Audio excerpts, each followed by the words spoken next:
Oh, goody. Alright, what's going on everybody? Zombies here again, and today we're back with another Marvel Snap video.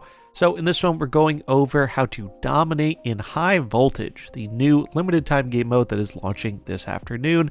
It is going to be running through the course of the next week. So we're going to go over everything you need to know about how the game mode works and the kinds of decks you want to play in order to get those wins, get those rewards as fast as possible. First up, what is High Voltage? So High Voltage, new game mode, it is basically speed snap without the snapping aspect. There are only 3 turns in High Voltage. You start out with 2 cards in your hand and you're going to draw 2 cards during each additional turn.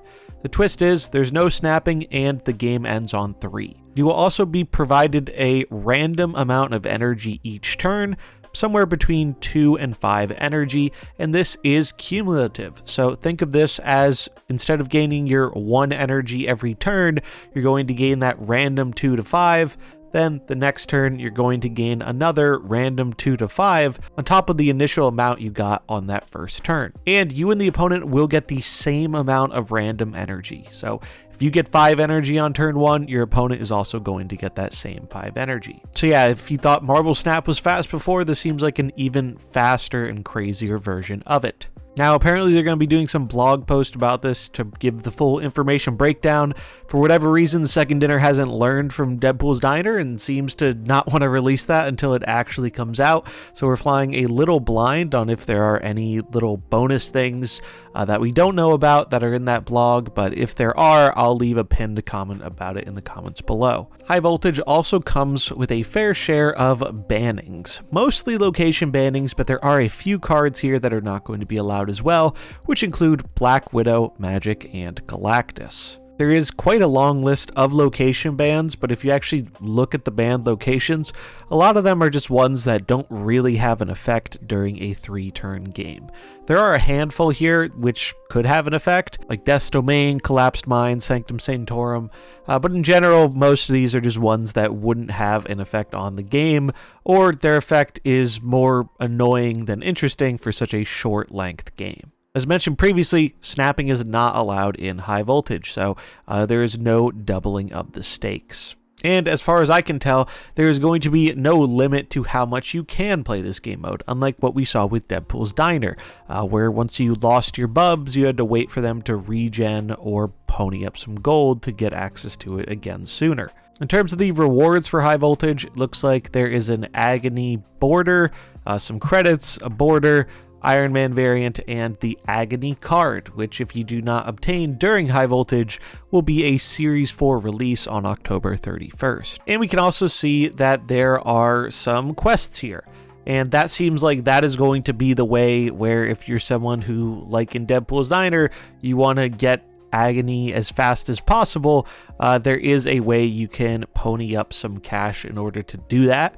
I don't think most people are going to want to do that. I think many players are going to prefer to just grind it out and get the card for free rather than burning gold on a limited event, but we'll have to see how long it takes to get things here. We can see the different amounts of the currency volts, I believe it is, that things are going to cost, with the maximum reward being, it looks like 11,000, and Agony coming in at 9,000.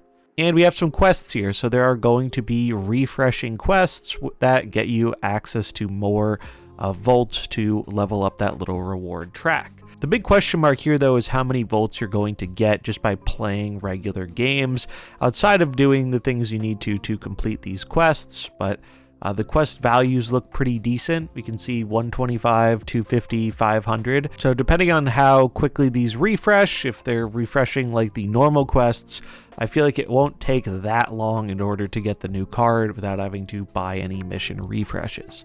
So now that you know a little bit about High Voltage and how it works, what are some decks you should be playing for this new mode? And I do want to start this off just by mentioning, I think it is going to be rather hard to perfectly predict what is going to work well in this mode, mainly because it is just such a departure from what we normally get to experience in Marvel Snap. The rules are very different in terms of deck building, and a lot of decks that are good right now in the metagame aren't going to just translate over to this super well because the rules are very, very different. And there are a bunch of decks in Snap which really care more about the time between turns than they do about just having all this excess energy. As far as I'm aware, though, there isn't really a punishment for losing in this mode. So to me, I think the way to go is just to jam a bit more greedy style decks and try and win those games where you're getting lots and lots of energy, and just accept that, well, sometimes you're not going to get lots of energy and you're going to have a harder time in those games. But maybe your opponent will too if they're building decks in a similar way. I do want to make a special mention of some cards I think you're going to see a lot of in this mode. 3 of which are 1-drops. So Ebony Maw card is just really, really good. 1/7. You can play it on any of the turns in high voltage. You'll probably play it on the final turn, unless you happen to be running War Machine like this deck is. Hydra Bob, another one, just a 1/5, no snapping, so he's not moving around the board. And Sunspot, just to soak up all that extra energy if you don't have a way of using it, and gives you some synergy with She-Hulk, who also seems like a natural inclusion for this mode. Morph is another good one here, where I think a lot of other people are going to be running really big, high-cost, high-power stuff, so Morph being able to copy that for 3 energy as early as turn 1 seems very powerful. The rest of what this deck is trying to do is just slam out big dudes. We have Goose as well to try and stop the opponent from slamming out big dudes. Electro gets us a little bit more energy, but it's more so here as a blink target. We don't really want to be limited to 1 energy a turn, so we have Blink to ship it away into a bigger threat, and War Machine to offset that downside if we want to play early Ebony Maw. Allows us to play Infinite, turns off the downside of Electro, and it's just a 4/6. So you can play it out on turn 1 or turn 2 and just have it be a 4/6. Blink lets us upgrade our cheaper cards, whether we're upgrading our Electro or a Sunspot or even a Goose if we don't think it's relevant, and just getting a very big payoff for it. Red Hulk, because oftentimes I think opponents will be floating some extra energy, so the Red Hulk will get big. She-Hulk is a good synergy with Sunspot. Giganto is just a big dude. Thought about playing something like Magneto, but with War Machine, figured we'd try out Giganto. And then, yeah, Infinite, because we can do some Sunspot skipping to play it. We can play War Machine to play it. Just seems like a good big thing. Another card I think is going to be pretty good in this mode is a Leader, as well as some Disruption cards. Now, because you start with 2 cards in your hand and you're drawing 2 each turn, Darkhawk is naturally going to be 2 points bigger than it is in a normal game of Snap, because your opponent is seeing 1 less card. You also have the benefit of being able to put rocks in your opponent's deck as early as turn 1, so you can get more disrupt value off of your rocks. Killmonger, I think, is going to be really good in this mode, mainly because most decks are going to be running Ebony Maw, maybe Bob, maybe Sunspot. So that is a huge amount of power swing there, being able to take that stuff out. Grandmaster, letting you rebuy some of your disruption effects. Shang, I also think, is going to be really good in this mode because people are just going to try and cheat out big stuff. So you can Shang 1 lane, you could copy it with Absorbing Man, you could copy it with Grandmaster to just clear out 2 lanes of big stuff. Darkhawk for one of our big threats. Agent to eat up power from some of those other large cards people are ramping out. Havoc, because we're gaining all this excess energy, so we don't feel as bad about the downside of Havoc eating one of them. Ghost to throw Prio, so we can make use of our Shang-Chi and our Killmonger. And then Leader, just as a way to say, hey, if we're ahead somehow, if we, use maybe our tech on turn 2 to clean up some of their stuff, if we get ahead, we can use Leader to try and keep that advantage. Then we have Agatha, so this is very similar to the normal Agatha deck that was popular on Ladder a few weeks back. The only real change here we're making is dropping one of the 1-drops for Juggernaut because of the excess energy.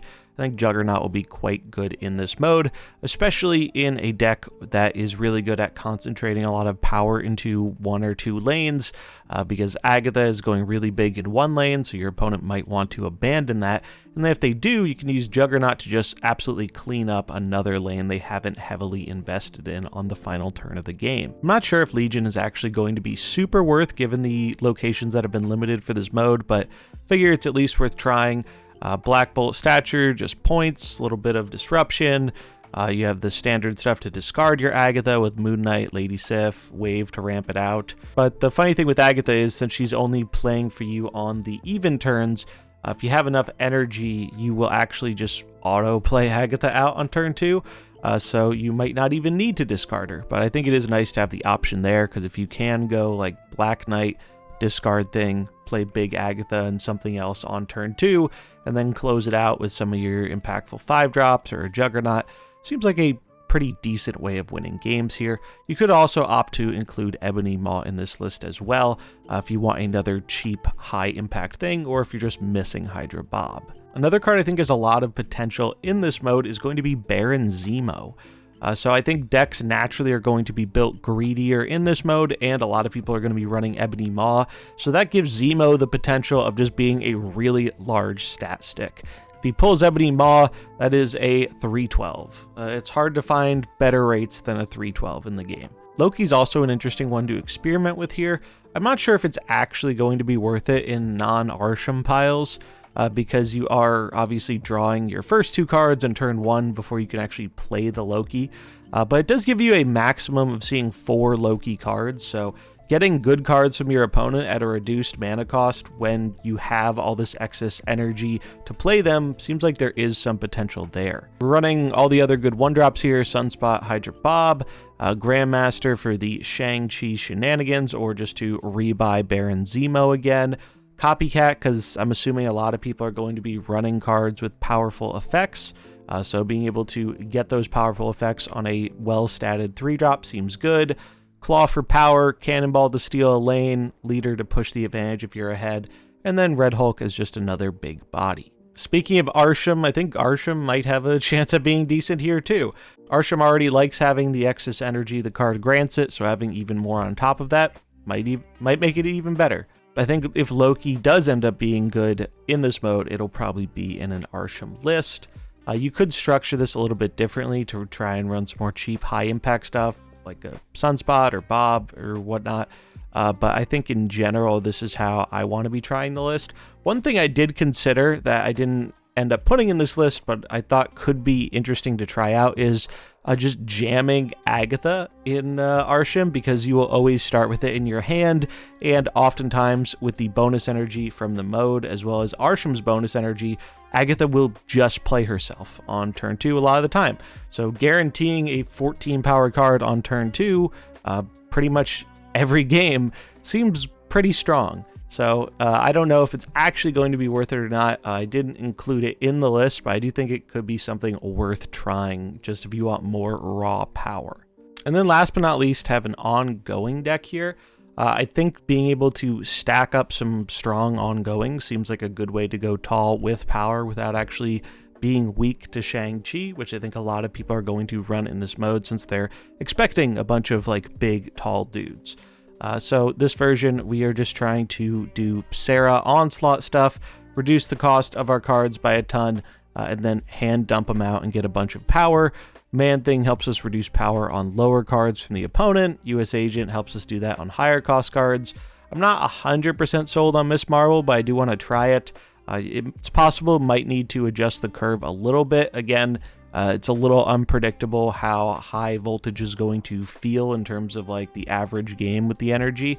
But I do think, assuming there is no limitation to how much you can play high voltage, in terms of deck building, I like building for those games where you're going to have all this excess energy to take the most advantage of it, and then just accept the fact that, well, if you're in a game where it didn't generate a whole ton of energy, your deck just isn't going to play as well, but that's okay. You just move on to the next one. It's possible decks might be better if they're built to kind of take advantage of that average. Being able to still play out well when the energy isn't super crazy, rather than optimizing for when you do get all the bonus energy. But I think it's kind of more fun to build decks in this way, but we'll have to wait and see if it proves to be more effective or not. I plan on doing a follow-up to this video because I don't think myself or really anyone is going to necessarily get the perfect decks for this right on day one, since it's such a unique mode. But once we have had a day or two with the mode, things get refined, we can see what really is shining. I'll probably do a follow-up video showcasing those decks as well. But yeah, those are my decks, those are my ideas for high voltage, and that is everything you need to know to dominate the mode and get yourself Agony. Let me know what you think about high voltage in the comments below, and if you want to grab any of these decks to import into the game for yourself, they'll be listed in the links in the description below. Thanks so much for watching. I hope you enjoyed it. If you did, remember to like and subscribe, and I'll catch you in the next one. Peace.